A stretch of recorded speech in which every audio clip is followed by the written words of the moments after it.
this is your host, Julia Napini. I am a clinical and forensic social worker who owns a counseling practice and a consulting business. In this show, we discuss the challenges of being successful in business while maintaining your integrity and staying true to yourself. Join me while I interview other professionals and share insights from life and experience.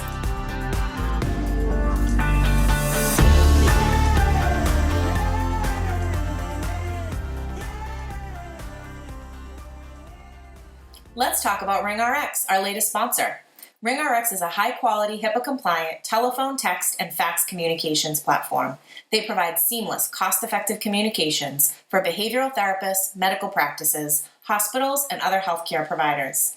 RingRx is designed for modern healthcare environments. They offer customizable features like a phone app, automated patient outreach, voicemail, after-hours call routing, and top-quality desk phones. Try RingRx for free today at ringrx.com. And if you sign up using the code CLIMB, you'll get 15% off your monthly bill forever. Conditions apply. Hello and welcome to another episode of the Compassionate Climb podcast. We are going to talk about LinkedIn today and how to utilize it more effectively from a marketing standpoint. So, Brenda Meller, welcome to the show. Thank you. I am so delighted to be here with you, Julia, and looking forward to our conversation today. Me too. So we are both a part of a speaker networking group, and I have only attended one so far, but you stood out to me. I immediately was messaging you, I think while I was even in the Zoom call, and the feedback that you offered and what you had to say really appealed to me. So I knew I wanted to have you on the show. We connected on LinkedIn. I checked out your website, and that just sealed the deal. So fill the audience in on what it is that you do and anything about your career climb that you feel is relevant. Sure. So my name is Brenda Meller. My business is Meller Marketing, and I actually created Meller Marketing as a side hustle when I worked in corporate marketing without ever having any intention of leaving corporate and launching it as a full-time business. But it started as I was getting asked when I was in corporate. I had a knack for social media and marketing, and people would ask me to come and speak at their conferences and events. And sometimes, can you train our team on LinkedIn? And it started becoming a little bit of a revenue stream. So for tax purposes, I created an LLC just to have it, but had no intention of doing anything with it until I reached a point in my career where the company I was working with, there was an organizational change, a leadership change. New president came in. And at that time, I was already thinking it's about time for me to start looking for what do I do next? And I was sat down for my annual performance review and told within the first 5 minutes that we didn't need to do the review because they were eliminating my position. And I had 3 months to look for a job, and they weren't going to say anything to anyone. And I was just going to go and find a job and then kind of go off into the sunset. And if I decided I wanted to do anything different, to let them know. And I went home. That was on a Tuesday. I came back on a following Monday after a very emotional week, thinking of what I wanted to do and meeting with a friend who helped me to kind of think through the process. And I came in on that Monday, and at the end of the day, I met with HR and that leader, and I said that this is my last day, and here's how I want the communication to go out, and here's what I would like, and here's what I would ask of you, and here's what I will offer you. And I held my head high, and I have zero regrets on leaving when I did. So if I hadn't done that, if the decision hadn't been made about my timeline with the organization, I might still be working in corporate and in an entirely different career path. So I always say now, looking back, it was the nudge that I needed from the universe to launch the career and what I do now, which is helping people with LinkedIn. So I work with individuals, I work with organizations, I work with entrepreneurs, coaches, consultants, as well as job seekers, and I help them to get a bigger slice of the LinkedIn pie, whether that's using LinkedIn for job search or using LinkedIn to grow their business. So that's about me.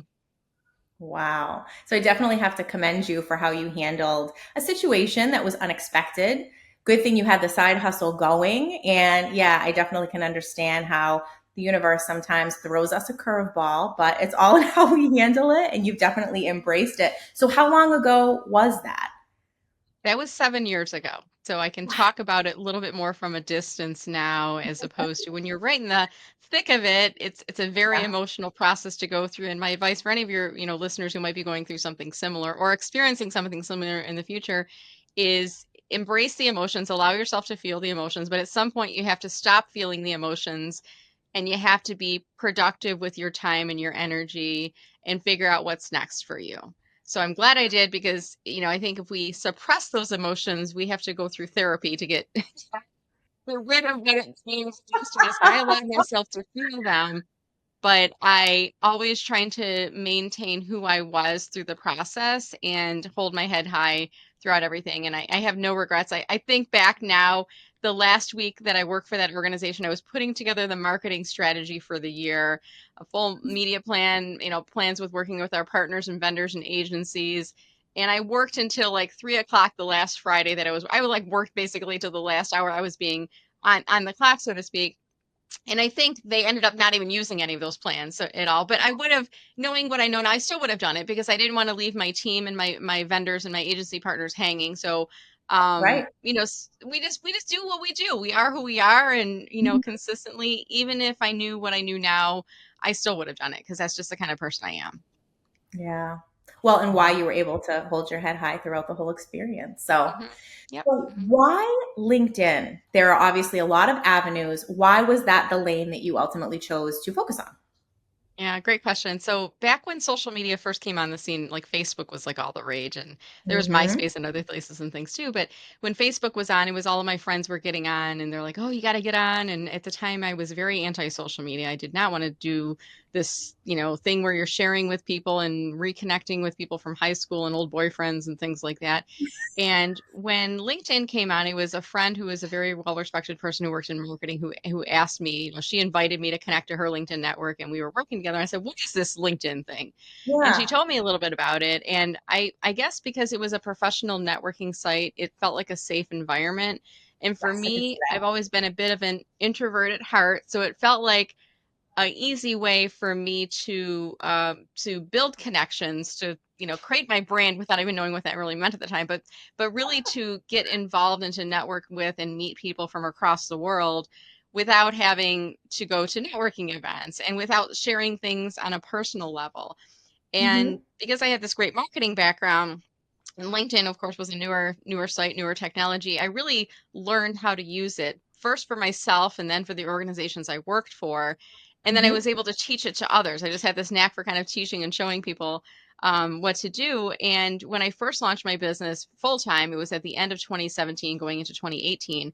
I was really doing a bit of marketing planning, marketing strategy, consulting, social media management was a whole kind of division of things I was doing. And then LinkedIn, I was like, it's like a small niche, but I didn't want to put all of my eggs into the LinkedIn basket because it's one site. True. And after about 2 years, I realized, well, if I really focused in on LinkedIn, there's this whole market of people who are looking for help. And it created a lot of clarity on what I was doing as well. It wasn't all social Mhm. media and marketing, it was just LinkedIn. So in the beginning of 2020, I fully linked into, and I was like, this is the year for LinkedIn for Meller Marketing, without realizing the looming cloud of the pandemic was had. But I discontinued social media management. I wasn't doing marketing, planning, event planning, anything like that anymore. And I just leaned into LinkedIn, and I rode the COVID wave all the way through. And still today, I'm focusing solely on LinkedIn.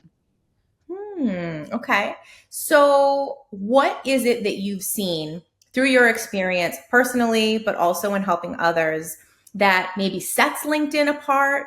Or I almost think of what is that diagram where it's like you ask yourself the question and then there are multiple questions, like how to know if LinkedIn is the right direction for someone to go. You mentioned it seems a little Mhm. bit safer, it's more professional, definitely draws, I think, a little bit of a different crowd. Yeah, But yeah, certainly does. So right now, LinkedIn is up to 1 billion members. Back when I first started, it was probably 200,000 or 300,000 members, and wow. it's growing. But I think the difference between LinkedIn and a lot of the other platforms that are out there is LinkedIn is a purely professional networking site. It has a bit of a reputation as a job seeker site because when they Yeah. first launched, it was an alternative to Monster and Hot Jobs, and it's a place where you can network and find a job. But what's happening nowadays is more people are using LinkedIn for networking purposes than they are using for job search purposes.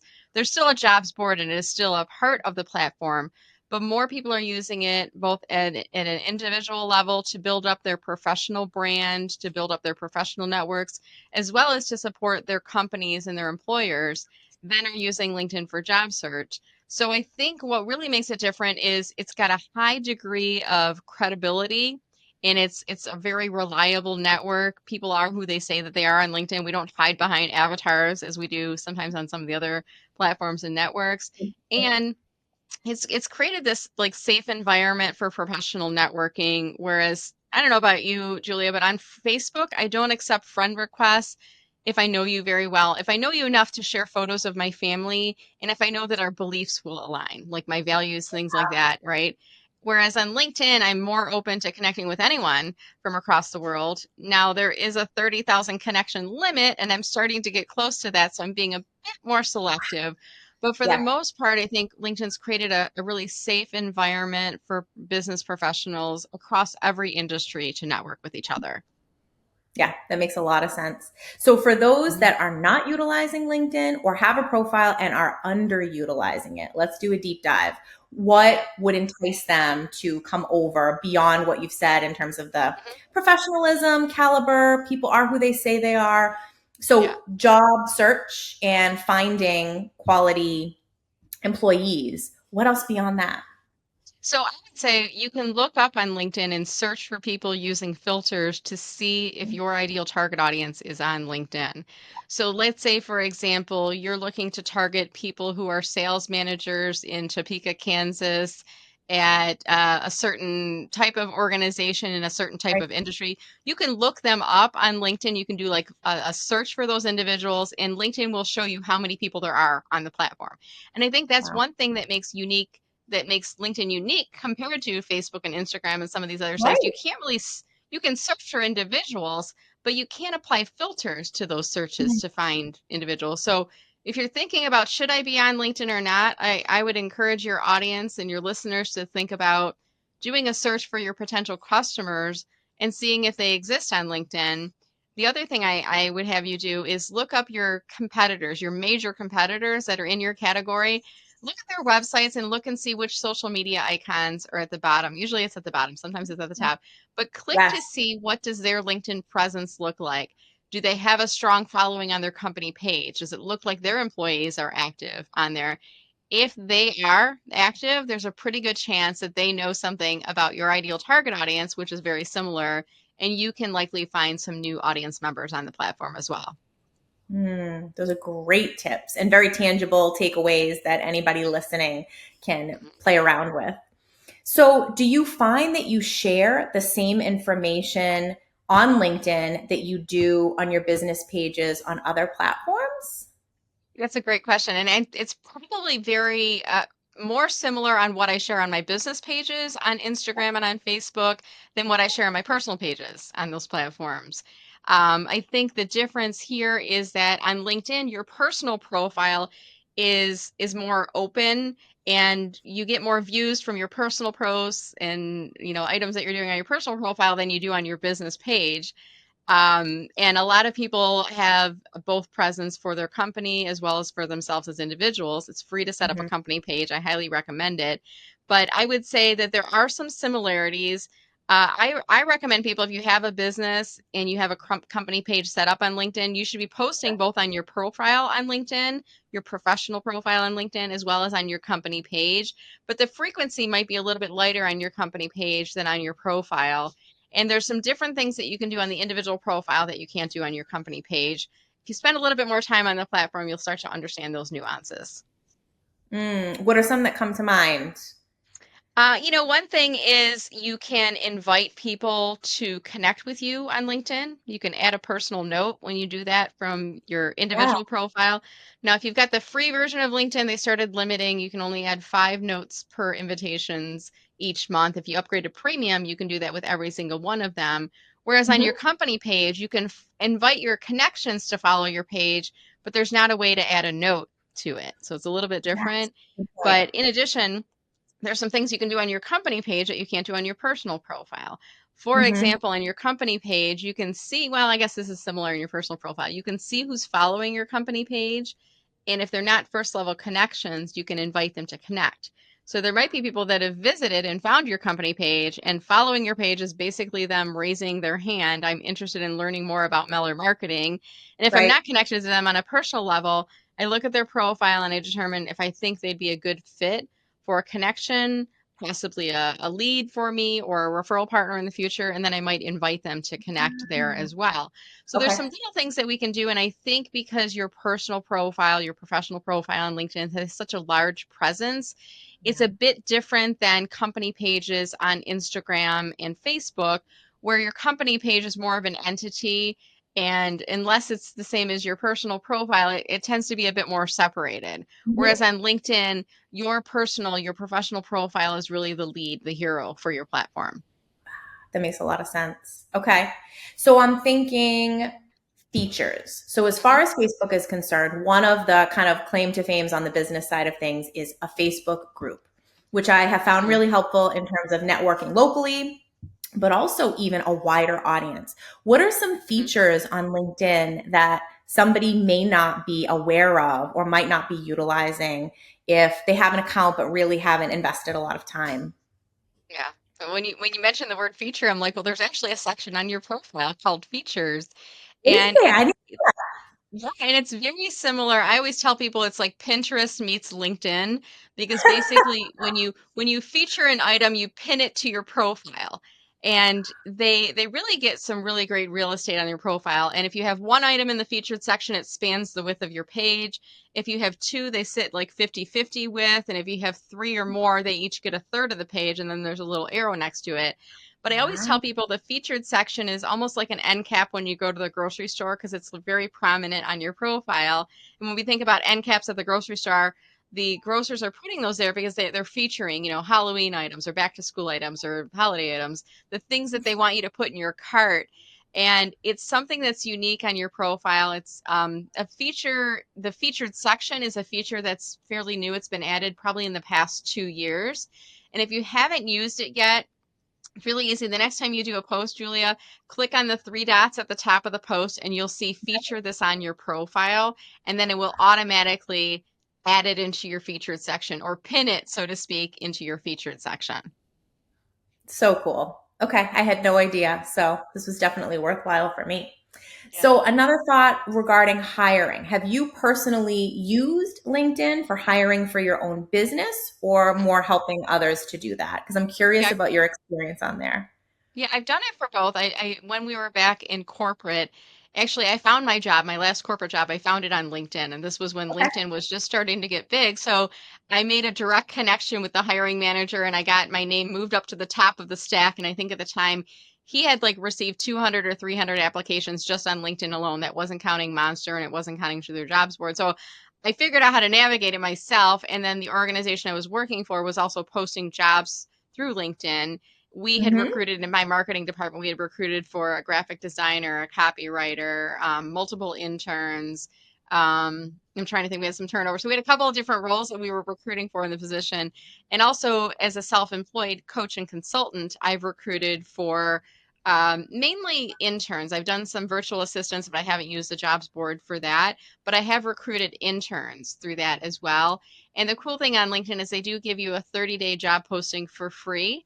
And during that period, you can also sprinkle that job posting out to different places. So it can be used to support talent recruitment, even if you don't have a big hiring budget to work with. That's great to know. So I'm sure it varies by industry, but I'm Mhm. curious if you are finding that people are having more success finding ideal candidates on LinkedIn as opposed to other Yeah, ways to I find don't know if I could people. speak to that. And I feel like generally the jobs board, frequently refer to them as the black hole of job search. And people who've been in career transition will be very it's soul sucking and energy crushing. And, it's really um, hard to find a job through the jobs board. Now, I always teach people it's a necessary evil applying to the jobs boards, whether it's through LinkedIn or Hot Jobs or Indeed or any of these other places. Yeah. But on LinkedIn, you can supplement that by looking up the company. There's a way that you can follow the company page, and you can also raise your hand and indicate to the company that you're open to new roles, which makes you look like a highly engaged candidate. And then you can Yeah. also look and see who in your network works at the company. And if you don't have any connections yet, you can invite people that work at that company to connect. So you can create some warm connections for yourself that can help you to get moved from the bottom of the resume stack up to the top. And I think there's Yes. some additional features that exist within LinkedIn from a research standpoint that can help to give you a leg up as a candidate. So I would tend Mm, to say, Julia, yeah, it probably is a little better than some of the other boards that are out there. And I think LinkedIn also captures a good portion of the market of passive job seekers, or, not actively searching job seekers who happen to stumble upon positions yes, that are great on point. there, right? Whereas you only go on Absolutely. Indeed if you're actively job seeking. You don't hang Right? around on Indeed. You only go there if you're looking. But we're on LinkedIn, we hang out there. So you might stumble upon or even search for and find people that aren't actively looking for new roles on there. Absolutely. I can see that happening for sure. So I am curious if you have suggestions of ways to nurture your LinkedIn audience beyond just your posts. Yeah, absolutely. So I always think about posting and network engagement are two sides of the same coin, and you really Yeah. should be doing both. Okay. The minimum I tell people you should be posting at least once a week on LinkedIn. But really, even more important than that is you should be spending 10 to 15 minutes in the homepage, ideally every business day, scrolling through, seeing what people are talking about. When you see posts from people that you know, give it a like or a reaction. And maybe Mhm. 2 to 3 times a week, add a thoughtful comment. Try to make it a little bit longer, like 8 or more words, because that helps to Okay. build up engagement with that person. Longer comments tend to draw more people to click on your profile where they can learn more about you. And especially if you have an optimized profile, that's going to help to support your business and your career goals. And also, it Mm, builds up that social media karma. So, Julia, if you're regularly posting and I'm always engaging on your posts, and then one day you see a post from me, naturally you're going to be like, oh, Brenda's so great. I'm going to return the favor and I'm going to engage on her sure. post. Right. And the beauty of that is, and this is very similar with all the other platforms, the more engagement a post gets, the more people they'll show it to you. It's almost like a popularity contest. So once something starts to get some traction generated as a part of it, it starts to be shown to more and more people and it stays in the homepage feed for longer. So Mhm. I would rather have you focus on, if you're not active on LinkedIn, I would say focus on spending more time in the homepage feed, engaging with others first, and then gradually work your way up to start posting at least once a week. Mhm. I love that. And you mentioned being more introverted.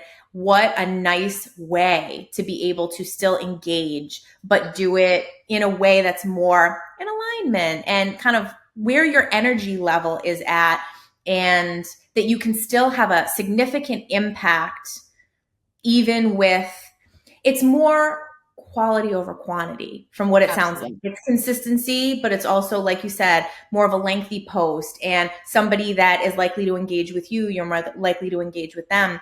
That is someone that I think would have more potential to be interested in what you do, reach out and connect, as opposed to, the wider range. Like it's more Yeah. quality connections. Would you agree? Absolutely. And LinkedIn is all about relationship building. It's a long game. It's not a platform where you're going to come in and search for and connect with people and then do business with them tomorrow. True. Usually, for me and for many of my clients, we've been on LinkedIn a long time. We're building up our reputation as someone that people know, like, trust, and value. And Yeah. people reach out to you. I've been following you for years. I hear this so often, and my clients will say the same thing. I've been following you for years, or your content's so valuable. I saw that you have an event. How do I register? Or, Oh, sometimes people will just out of the woodwork, I want to book a session with you. And I've never heard of you before, but they'll say, but I've been watching your content. It's always been so great and so helpful. So I encourage people to invest their time into LinkedIn, but do keep in mind it will take some time for you to start to see some rewards for that time that you've invested. that is such a good reminder for those of us who feel like we're doing all of the right things. We're consistent, we're engaged, we're showing up, and it's not necessarily producing the desired outcomes. Be patient, that it will come if you are doing all of those things. Yeah, So, absolutely. tips for optimizing your page. You had mentioned that before. What are some things that people can do that will draw in the right people when they land there? They're likely to stay there, return there. Yeah, absolutely. And I'm going to give you some pointers on your profile if that's okay with you. We talked about this in the Yeah, pre-show a bit. absolutely. So, what I like to think about is when you're looking at your profile, think about you are your ideal target audience. And I want you to look at your profile from top to bottom and think about, does this all make sense? Because one common mistake I see people making is they copy and paste from their resume to their profile. And if you think about like your about statement, for example, if you copy from your resume to your about statement on LinkedIn, it looks like you're looking for a job. It doesn't look like you're looking to network with people to do business with them. All right. So little things like that, make sure that you are describing yourself the same way that you would describe yourself if you're meeting your ideal target audience. And one technique that you can do, Julia, I'm looking at your headline. It says owner at Compassionate Counseling Company and Compassionate Consulting Company, job title at company. Now, my guess is if I scroll down to your experience section, that's the name of your job title and your employer. It's the name of those positions. What I like to tell people is your headline follows you around on LinkedIn. So Okay. when you come up in search results, we see your headshot photo, your name, and your headline, a portion of it, like 40 to 70 of the 220 total characters. When you post on LinkedIn, we see about 70 characters. When you reply back or you comment, we see a portion of your headline. So rather than just putting job title at company, I would encourage you to change up that headline. And I want you to think about using it as a headline, something that is going to get people to click to come back to your profile. So for example, for you, if I look at your about statement, maybe using some of that description in here that says, are you an entrepreneur seeking help with personal progress and fulfillment? Let's chat. Like using a statement like that, and I just made Yeah. that up, that might be incorrect, but using a statement that's going to hook them in and get them to go, ooh, that looks interesting, to create some curiosity and to bring them back to the profile. I'll give you one other tip if that's okay with you, Julia. Yeah, please. Yeah. And as I was looking at your headline and your about statement, I see this is a very common mistake. You're writing it in the third person. Julia Yeah. Napini is the founder of. So instead of doing that, I am the founder of, using the first Okay. person. And even better would be, think about when you meet someone at a networking event and they say, tell me about yourself, kind of like I did in the beginning of this interview. Tell me about Yes. yourself. What is it that you say? And think about that elevator pitch description of yourself. Yeah. I really try to focus in the first paragraph. What do you do? Who do you help? And what do you help them with? The second paragraph, I talk about my company, because my goal is to keep them reading longer, to get them to click on see more and to expand that full about statement. But most people do not click on see more. The right people will, but only if you capture their attention in the first 4 True. lines. You can do that by using the first person, and you can do that by thinking about how do you describe yourself to your ideal audience. Does that help? That helps a lot. I really appreciate you taking the time to do that. I mean, it's very easy fixes, but I can see that having a lot of impact. And you're right. It's so true that we only have limited text to really draw someone in, and being mindful of that as you're writing it and really capturing them early on is so helpful. This is one of those episodes that I hope people come back to because you have provided so much value and there's a lot of tangible takeaways here. And so and obviously we'll have all of that in the show notes, but I can see this being an episode people return to. So is there anything that we didn't touch upon today that you think is really important for our audience to walk away with? Well, I'll just offer out a resource for your listeners and for your Yeah. viewers. If you go to mellermarketing.com/checklist, I've got 7 different downloadable checklists from there. Everything from 15 LinkedIn profile tips for coaches and consultants to a book marketing checklist if you're looking to promote your book, to a company page checklist, and much more. So if you're interested in getting a jump start on your LinkedIn efforts, check out those checklists. And if you like more than one, feel free to download more than one at that website. Oh, that's awesome. Okay, I'll make that very easy for everyone and throw that in the show notes. I really appreciate your time. This is an interesting topic, so relevant, and definitely of benefit to those listening. So I really appreciate your time today. Well, thank you, Julie. It's been a pleasure chatting with you, and I hope everyone enjoyed the show. Awesome. If you like what you're hearing, please rate and review. This will help others find us and benefit as well. The Compassionate Climb podcast represents the opinions of Julia Napini and her guests. The information provided is intended for educational purposes only and should not be taken as legal advice. If that is what you are seeking, please consult an attorney.